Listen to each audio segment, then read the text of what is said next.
اعوذ باللہ من الشیطان الرجیم بسم اللہ الرحمن الرحیم قال اللہ تبارک و تعالی فی القرآن المجید والفرقان الحمید واما بنعمت ربک فحدث آمنت باللہ صدق اللہ مولانا العظیم وصدق وبلغنا رسولہ النبی الکریم الامین۔ السلام علیکم ورحمۃ اللہ وبرکاتہ۔ ویورز، آپ دیکھ رہے ہیں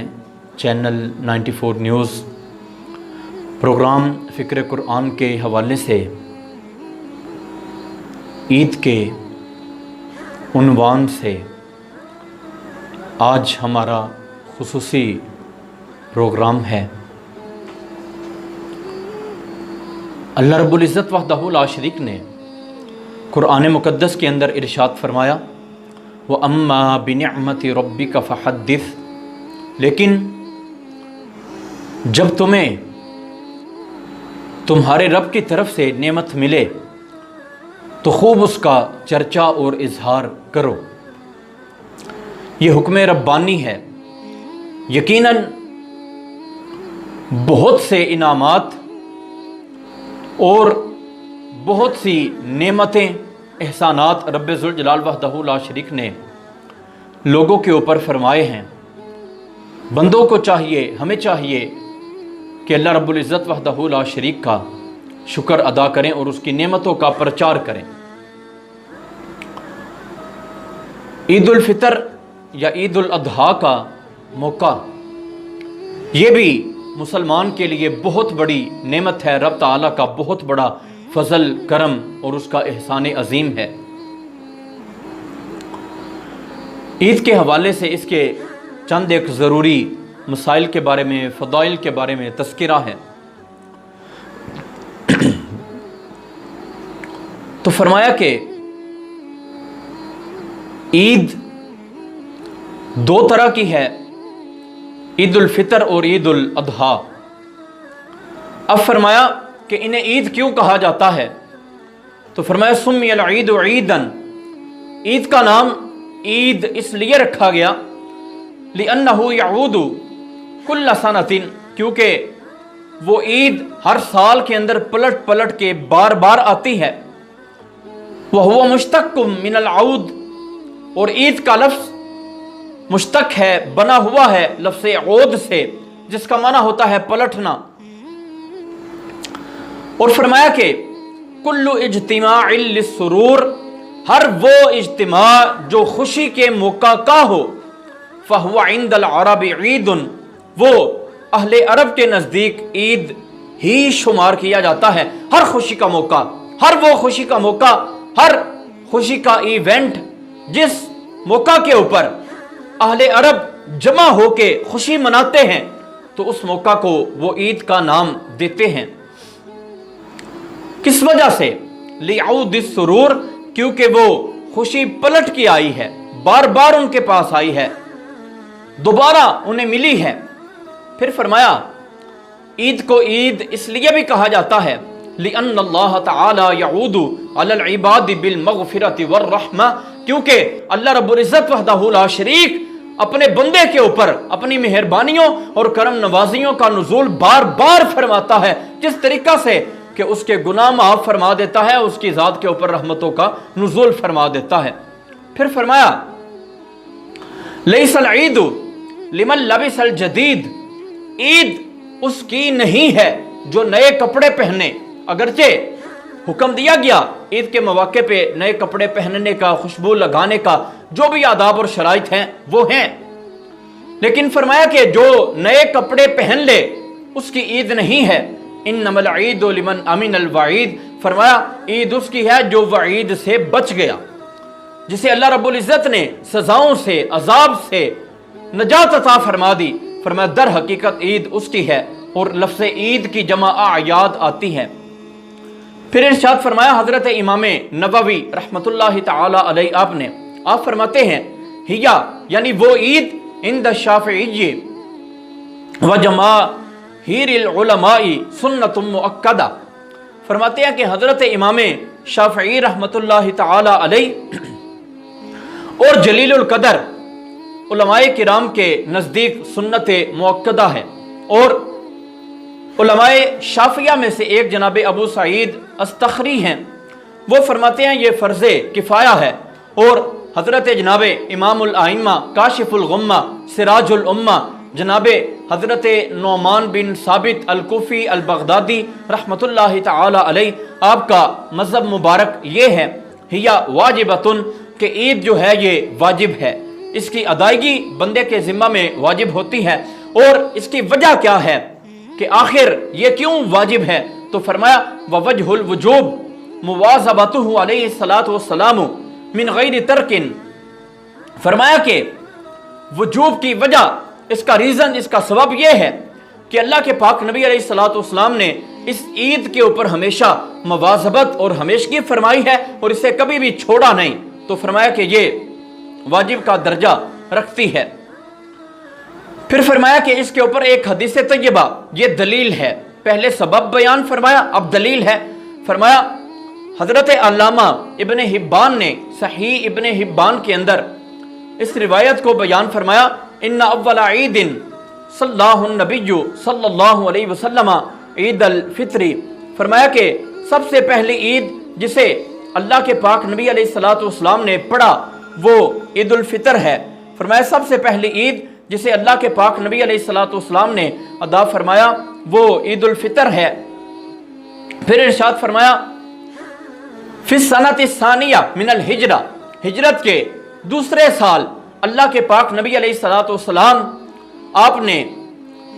اس عید کا آغاز فرمایا، وہی التی فرض رمضان فی شعبانہا، فرمایا یہ ہجرت کے دوسرے سال میں شعبان کا مہینہ تھا کہ جس سال روزوں کو فرض قرار دیا گیا۔ پھر ان روزوں کو مکمل فرمانے کے بعد اللہ کے پاک نبی علیہ الصلاۃ والسلام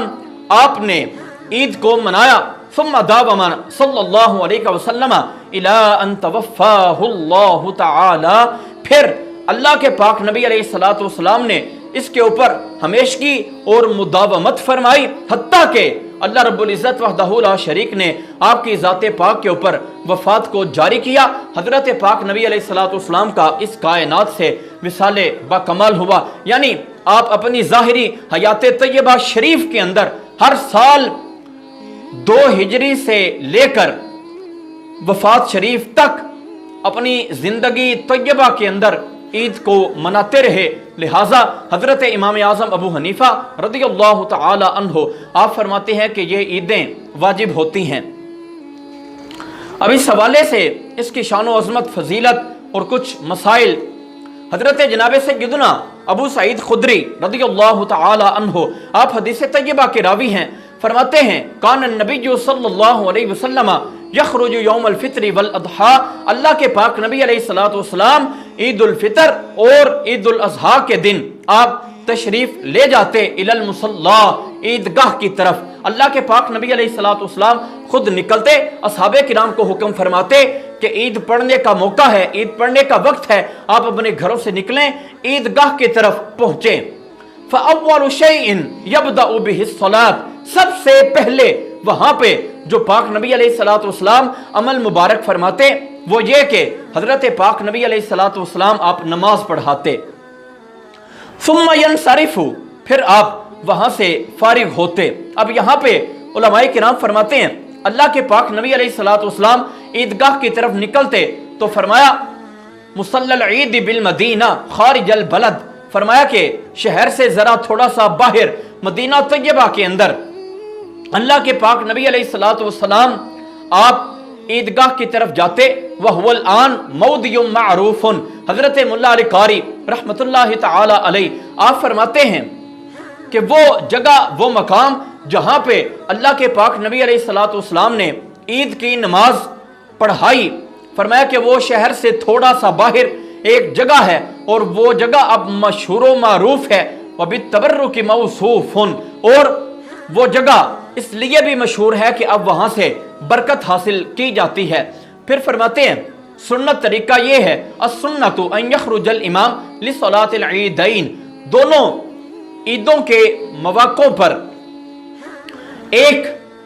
امام کو چاہیے کہ وہ نماز کے لیے نکلے، الا من عذر، ہاں البتہ اگر کوئی عذر ہو، فیصلی فی المسجد، تو پھر مسجد کے اندر نماز پڑھی جائے۔ فرمایا اصل سنت طیبہ یہ ہے کہ کھلے میدان کے اندر جا کے عیدگاہ کے اندر نماز کو پڑھا جائے، اور فرمایا کہ اگر کوئی عذر ہو، مثال کے طور پہ تیز بارش ہو گئی، اب وہاں پہ جگہ ایسی ہے کہ پانی رکا ہوا ہے، یا پانی تو خشک ہو گیا لیکن جگہ ابھی بھی نیچے سے کچھ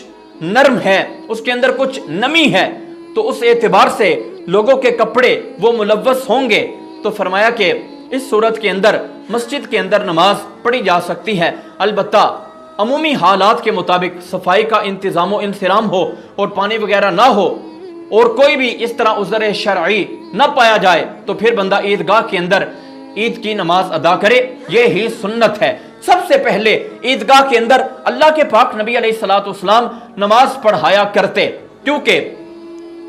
اللہ کے پاک نبی علیہ الصلوۃ والسلام نماز کے بعد جو خطبہ ارشاد فرماتے، اسی کے اندر پاک نبی علیہ الصلوۃ والسلام تبلیغ فرماتے، واعظ و نصیحت فرماتے، لوگوں کو احکامات سناتے کہ یہ حکم شرعی ہے، اس کے مطابق عمل کر لیا جائے۔ اللہ کے پاک نبی علیہ الصلوۃ والسلام سے یہ ثابت ہے کہ آپ پہلے نماز پڑھاتے، بعد میں خطبہ دیتے، اسی کے اندر اللہ رب العزت کی توحید کا بیان، جناب رسول اللہ صلی اللہ علیہ وسلم کی رسالت کا بیان، اور تمام قسم کے مواعظ، واعظ و نصیحت، یہ تمام اشیاء اس کے اندر موجود ہوتی۔ آج کل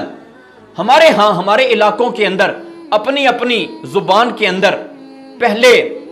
اردو کے اندر یا اپنی مادری زبان کے اندر خطبہ وغیرہ دیا جاتا ہے تاکہ لوگوں کو واعظ و نصیحت حاصل ہو، عنوانات کے بارے میں پتہ چلے کہ یہ آج کون سا دن ہے، اس کے حوالے سے ٹاپک کیا ہے، کس طریقہ کار سے یہ دن گزارنا چاہیے، تو وہ پہلے بیان کر کے پھر نماز ادا کی جاتی ہے اور بعد میں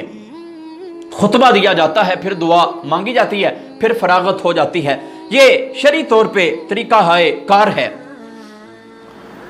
عید کی ادائیگی کا۔ اللہ کے پاک نبی علیہ الصلوۃ والسلام سب سے پہلے آپ نماز پڑھاتے، بعد میں آپ خطبہ دیتے۔ دراصل یہ حدیث طیبہ جو فرمایا گیا کہ پاک نبی علیہ الصلوۃ والسلام پہلے نماز پڑھاتے، یہ تعریض ہے۔ عربی کے اندر تعریض کہتے ہیں کسی بندے کو چوٹ پہنچانا، وہ ایسا بندہ جو کسی حکم شرعی کا منکر ہو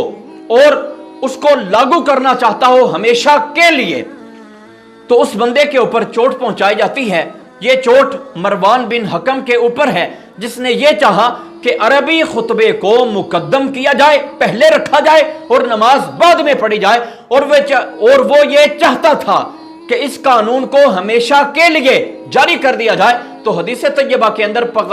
پیغام یہ ہے it is the message for whole world, پوری کائنات کے لیے یہ پیغام ہے کہ اللہ کے پاک نبی علیہ الصلوۃ والسلام،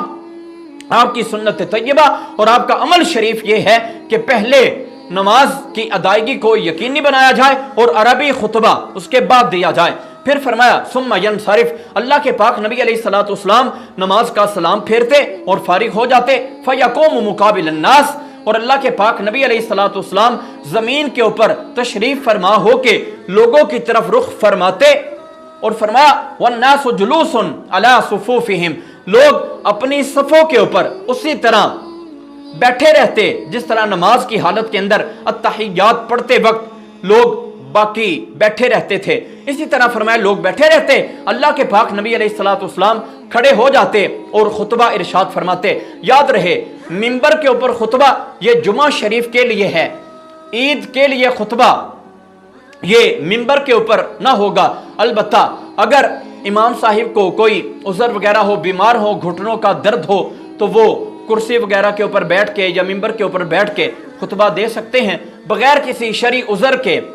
منبر وغیرہ یا کرسی کے اوپر نہ بیٹھا جائے گا۔ کوئی عذر شرعی موجود ہو تو تب یہ اجازت ہے۔ اللہ کے پاک نبی علیہ الصلوۃ والسلام آپ کی سنت طیبہ سے یہ ثابت ہے کہ آپ زمین کے اوپر کھڑے ہو کے عید کا خطبہ ارشاد فرمایا کرتے۔ اب ارشاد فرمایا کہ ان دو خطبوں میں جو جمعہ کا دیا جاتا ہے مسجد کے اندر منبر کے اوپر اور عید کا خطبہ زمین کے اوپر، فرق یہ ہے، فرمایا والفرق بینہ و بین المسجد، مسجد کا خطبہ جمعہ کا اور یہ خطبہ عید کا زمین کے اوپر فرق یہ ہے ان المصلی یکون بمکان فیہ فضاء، نمازی ایسی جگہ کے اوپر ہے جو کہ کھلی فضا اور ہوا کے اندر ہے، فیتمکن من رؤیتہ کل فن حضر، اب امام صاحب یا دوسرے نمازی جو اس کے قریب ہیں، جو وہ نماز کے اندر حرکات و سکنات کریں گے، بندہ آسانی کے ساتھ ان کا مشاہدہ کر سکتا ہے۔ تو لہٰذا ضرورت ہے کہ امام وہ زمین کے اوپر خطبہ وغیرہ پڑھے، اور فرمایا کہ بخلاف المسجد، مسجد کے اندر ایسا نہیں ہے، فإنہ یکون فی مکان محصور، کیونکہ وہ ایک بند جگہ کے اوپر ہوتا ہے، فقد لا یراہ بعضهم، تو کچھ بندے نہ دیکھ سکیں گے، لہٰذا امام کا منبر کے اوپر بیٹھنا وہ ضروری ہے تاکہ ذرا اونچا ہو جائے اور لوگ اس کے اعمال وغیرہ کو، حرکات و سکنات کو دیکھ سکیں۔ اور جس وقت عیدگاہ میں امام زمین کے اوپر کھڑا ہو جائے گا تو لوگ وہاں پہ اسے دیکھ سکتے ہیں کیونکہ وہ کھلی جگہ ہے۔ اب ارشاد فرمایا والناس جلوس علی صفوفہم، اللہ کے پاک نبی جب خطبہ ارشاد فرماتے تو لوگ اپنی صفوں کے اوپر بیٹھے رہتے، فیعظہم، اللہ کے پاک نبی علیہ الصلوۃ والسلام انہیں واعظ و نصیحت فرماتے، اللہ رب العزت سے ڈر جاؤ، آخرت کے اوپر ایمان رکھو، موت کو یقینی جانو، رسول اللہ صلی اللہ علیہ وسلم کی رسالت کا اقرار کرو، آگے مزید پرچار کرو تاکہ دین اسلام دنیا کے گوشے گوشے تک پھیل جائے۔ یہ تمام احکامات بتا دیے جاتے، اور پھر یہ بھی بتایا جاتا یہ عید کا دن ہے لیکن بہت زیادہ خوشی، ایسی خوشی کرنا جو اللہ رب العزت کی یاد سے غافل کر دے،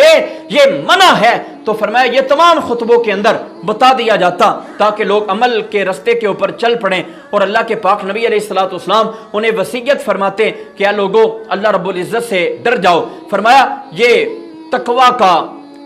حکم دینا، تقوی کے بارے کہنا، وصیت کرنا، یہ جامع کلمہ ہے، ایسا کلمہ جو کمال درجے کے اوپر پہنچا ہوا ہے، اور اس کا ادنا درجہ کم از کم یہ ہے کہ بندہ اللہ رب العزت کی ذات سے شرک کرنا اس سے بچ جائے، یعنی اللہ رب العزت کا شریک کوئی نہیں، اس چیز کے اوپر بندہ اپنی زندگی کے اندر پہرا دیتا رہے۔ اور فرمایا وَأَوْسَطُهَا امتثال الأوامر، اس کا ادنا درجہ یہ ہے کہ احکامات کے اوپر عمل کیا جائے، وَاجْتِنَابُ الزَّوَاجِرِ، اور جو زجر و توبیخ کی گئی، ڈانٹ ڈپٹ کی گئی، وعیدیں سنائی گئی، ان چیزوں سے بندہ بچنے کی کوشش کرے۔ وَأَعْلَاهَا، اس کا سب سے بلند درجہ یہ ہے الحضور مع اللہ، اللہ رب العزت کے حضور حاضر رہنا، والغیبۃ عما سواہ، اور اللہ رب العزت کے سوا تمام مخلوقات سے منزہ ہونا، مبرہ ہونا، الگ ہو جانا، تاکہ دل کے اندر یاد الہی موجود رہے، اللہ رب العزت کے پیاروں کا ذکر رہے، تاکہ اللہ رب العزت کے محبوبین کا وہ تذکرہ کرنا وہ سبب بن جائے اللہ رب العزت کا قرب خاص پانے کا۔ اب ارشاد فرمایا اللہ کے پاک نبی علیہ الصلوۃ والسلام کا عمل مبارک، فرمایا وَيَأْمُرُهُمْ، وہ لوگوں کو حکم بھی دیتے، واعظ و نصیحت پہلے عمومی طور پہ ارشاد فرمایا، اب فرمایا وہ لوگوں کو حکم دیتے جو حکم دینا ہوتا موقع کی مناسبت سے۔ اب فرمایا وَإِنْ كَانَ يُرِيدُ أَنْ يَقْطَعَ بَعْثًا قَطَعَهُ، اللہ کے پاک نبی علیہ الصلوۃ والسلام اگر آپ ارادہ فرماتے کسی لشکر کو بھیجنے کا تو آپ لشکر کو بھیج دیتے، یعنی عید کے موقع کے اوپر بھی اگر آپ محسوس فرماتے منافقین کے ساتھ، کفار کے ساتھ جہاد کرنے کی ضرورت ہے، مشرکین کو قتل کرنے کی ضرورت ہے، اگر وہ اپنے گناہوں سے باز نہ آئیں، اپنے کرتوت نہ چھوڑیں، توبہ طائب نہ ہوں، ان کو قتل کرنا ضروری ہے، تو اللہ کے پاک نبی علیہ الصلوۃ والسلام قتال کے لیے، جہاد کے لیے لشکر کو بھیج دیتے۔ او یأمر بشیء امر بہ، اور یا فرمایا کہ اللہ کے پاک نبی علیہ الصلوۃ والسلام کسی چیز کا جو آپ کو حکم دیا جاتا اللہ رب العزت کی طرف سے تو سرکار دو عالم علیہ الصلوۃ والسلام اس چیز کا حکم ارشاد فرما دیتے جو موقع کی مناسبت کے ساتھ ہوتا۔ اب فرمایا ثم ینصرف، پھر اللہ کے پاک نبی علیہ الصلوۃ والسلام اپنے گھر شریف کی طرف تشریف لے جاتے۔ حضرت پاک نبی علیہ الصلوۃ والسلام آپ نے پوری طرح سے عید وغیرہ کے حوالے سے بتلا دیا۔ اب عید کی نماز کے بعد یہ ملنا ایک دوسرے کے ساتھ، آج کل وائرس ہے، ذرا ایوائڈ کر لیا جائے تو بہتر ہے، مل بھی لیا جائے تو حرج نہیں، کافی حد تک کمی آ چکی ہے، البتہ اجتناب وہ ذرا بہتر حد تک ہے، لیکن عمومی حالات کے مطابق عید کی نماز کے بعد مسلمانوں کے ساتھ ملنا، خوشی کا اظہار کرنا۔ حضرت جناب جعفر رضی اللہ تعالیٰ عنہ، حضرت علی المرتضیٰ رضی اللہ تعالیٰ عنہ کے برادر محترم، آپ کے بھائی جان، یہ پہلے ہجرت کر کے گئے حبشہ کی جانب، جب آپ ادھر سے حضور علیہ الصلوۃ والسلام کی بارگاہ کے اندر ہجرت کر کے حاضر ہوئے تو اتفاقاً اس دن خیبر بھی فتح ہوا تھا، وہ بھی خوشی تھی، اور سرکار دو عالم علیہ الصلوۃ والسلام کو ان کے آنے کی بھی خوشی تھی۔ جب خبر ملی تو سرکار دو عالم علیہ الصلوۃ والسلام آپ اپنے جگہ شریف سے اٹھے اور ان کو جا کے ملے، ان سے معانقہ کیا، ان کو گلے سے لگایا، اور سرکار دو عالم علیہ الصلوۃ والسلام نے فرمایا کہ آج مجھے یہ معلوم نہیں کہ خوشی اتنی ہے، کس چیز کی خوشی کروں، خیبر کی فتح کی خوشی کروں یا جعفر کے آنے کی خوشی کروں؟ تو پتہ چلا خوشی کے موقع کے اوپر مسلمان کا مسلمان کے گلے ملنا یہ شریعت کے اندر جائز ہے، فرض یا واجب نہیں ہے، جائز درجے کے اندر ہے۔ مسلمانوں کا ایک دوسرے سے ملنا یہ بہتر ہے، مصافحہ کرنا یہ بھی حدیث طیبہ سے ثابت ہے۔ اللہ کے پاک نبی علیہ الصلوۃ والسلام نے فرمایا ما من مسلمین یلتقیان فیتصافحان، فرمایا دو مسلمان جب آپس میں ملیں اور مل کے مصافحہ کریں، فرمایا غفر لہما قبل ان یتفرقا، فرمایا ان دونوں کے الگ ہونے سے پہلے اللہ رب العزت ان دونوں کے گناہوں کو معاف فرما دیتا ہے۔ گناہ صغیرہ بخشے جاتے ہیں، کبیرہ یہ ہمیشہ توبہ کے ساتھ معاف ہوتے ہیں۔ حضرت جناب سیدنا جابر بن سامورہ رضی اللہ تعالی عنہ ان سے حدیث طیبہ روایت ہے، فرماتے ہیں میں نے ایک یا دو دفعہ اللہ کے پاک نبی علیہ الصلوۃ والسلام کے ساتھ نماز نہیں پڑھی، بلکہ کئی دفعہ محبوب نبی علیہ الصلوۃ والسلام کی اقتداء کے اندر میں نے نماز پڑھی۔ کیا اصحاب کرام کی شان و عظمت ہے کہ امام الانبیاء والمرسلین سید الاولین والآخرین، سارے اگلوں اور پچھلوں کے سردار، سارے انبیاء اور مرسلین کے امام حضرت پاک نبی علیہ الصلوۃ والسلام آپ امامت کے منصب کے اوپر فائز ہوں، اور اصحاب کرام ان کی اقتداء کے اندر نمازیں پڑھ رہے ہیں، لیکن آپ فرماتے ہیں میں نے ایک یا دو بار حضور کے پیچھے نماز نہیں پڑھی، کئی بار پڑھی، لیکن وہ نماز اذان اور اقامت کے بغیر ہوتی، یعنی عید کے موقع کے اوپر اذان بھی نہیں دی جاتی جو عام طور پہ مروج ہے، رائج ہے، اور نہ ہی وہ اقامت پڑھی جاتی ہے جو عام طور پہ رائج ہے۔ البتہ صرف یہ کہہ دیا جاتا تھا ابتدائی سالوں میں الصلاۃ جامعۃ، نماز کھڑی ہونے والی ہے، آ جائیں، سارے دوست مل جائیں، اصحاب کرام جمع ہو جاتے، نماز پڑھی جاتی۔ ابتدائی سالوں میں اطلاع دے دی جاتی تھی، جب یہ عام طور پہ رائج ہو گیا کہ عید کی نماز پڑھی جاتی ہے تو ٹائم مقرر کر دیا جاتا، اصحاب کرام اس وقت کے اوپر تشریف لے جاتے اور نماز کو ادا فرماتے۔ حضرت جناب عبداللہ بن عمر رضی اللہ تعالی عنہما آپ فرماتے ہیں جناب نبی کریم علیہ الصلوۃ والسلام اور حضرت ابو بکر و عمر رضی اللہ تعالی عنہما آپ عیدین کی نمازیں پہلے پڑھاتے، خطبہ جو ہے وہ بعد میں دیا کرتے، یہ ان کا بھی طریقہ کار ہے، اس کے اوپر عمل مسلمانوں کا ہونا چاہیے۔ حضرت جناب عبداللہ بن عباس رضی اللہ تعالی عنہما آپ فرماتے ہیں پاک نبی علیہ الصلوۃ والسلام نے عید الفطر کے دن 2 رکعتیں پڑھائیں، ان سے پہلے بھی آپ نے نماز نہ پڑھی اور ان کے بعد بھی آپ نے نماز نہ پڑھی۔ حضرت جناب امام اعظم ابو حنیفہ رضی اللہ تعالی عنہ آپ کا مذہب مبارک اس حوالے سے یہ ہے کہ عید کی نماز سے پہلے کچھ نہ پڑھا جائے، انہ یصلی بعدہا لا قبلہا، بعد میں گھر آ کے نمازیں نفل وغیرہ پڑھ لیے جائیں، پہلے کچھ نہ پڑھا جائے، فرض نماز پڑھ کے عید کی نماز کو ہی اپنا معمول بنایا جائے۔ البتہ جس بندے کی عادت وغیرہ کے اندر اشراق وغیرہ کی نمازیں ہوں، وہ پہلے پابندی کے ساتھ پڑھتے ہوں تو وہ پڑھ سکتے ہیں۔ عموماً فرض پڑھ کے فجر کے پہلے سنتیں پڑھ کے پھر فرض پڑھ کے اس کے بعد عید کی نماز کو پڑھا جائے، اور عید کی نماز سے فارغ ہو کے پھر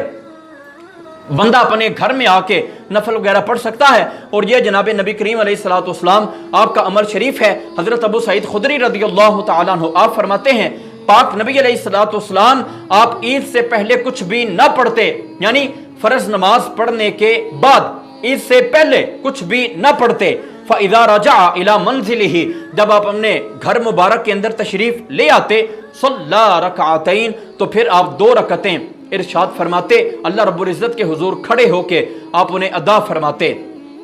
اللہ کے پاک نبی علیہ الصلوۃ والسلام کا عمل شریف عید الفطر کے دن یہ کہ آپ اپنے گھر مبارک سے تشریف نہ لے جاتے جب تک آپ طاق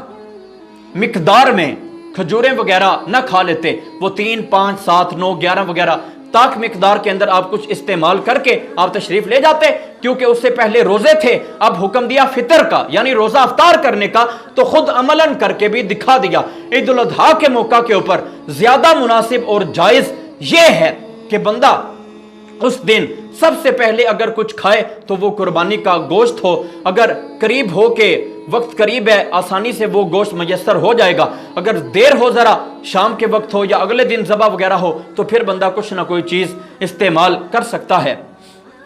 اللہ کے پاک نبی علیہ الصلوۃ والسلام آپ کے عمل مبارک سے یہ تمام چیزیں ثابت ہیں۔ پاک نبی علیہ الصلوۃ والسلام نے فرمایا سب سے پہلے ہم یہ کام کریں گے کہ نماز وغیرہ پڑھنے کے بعد ہم قربانی دیں گے، اس کے بعد اور کوئی بھی کام جو ہوگا وہ اپنے اپنے وقت کے اوپر کیا جائے گا۔ یعنی بتایا یہ کہ قربانی جو ہے وہ عید کے بعد کی جائے گی، قربانی کا وقت نماز کی ادائیگی کے بعد ہوتا ہے۔ اللہ رب العزت وحدہ لا شریک جو چند ایک ضروری مسائل تھے، اللہ رب العزت ان کے اوپر ہم سب کو عمل پیرا ہونے کی توفیق عطا فرمائے، آمین۔ وما توفیقی الا باللہ۔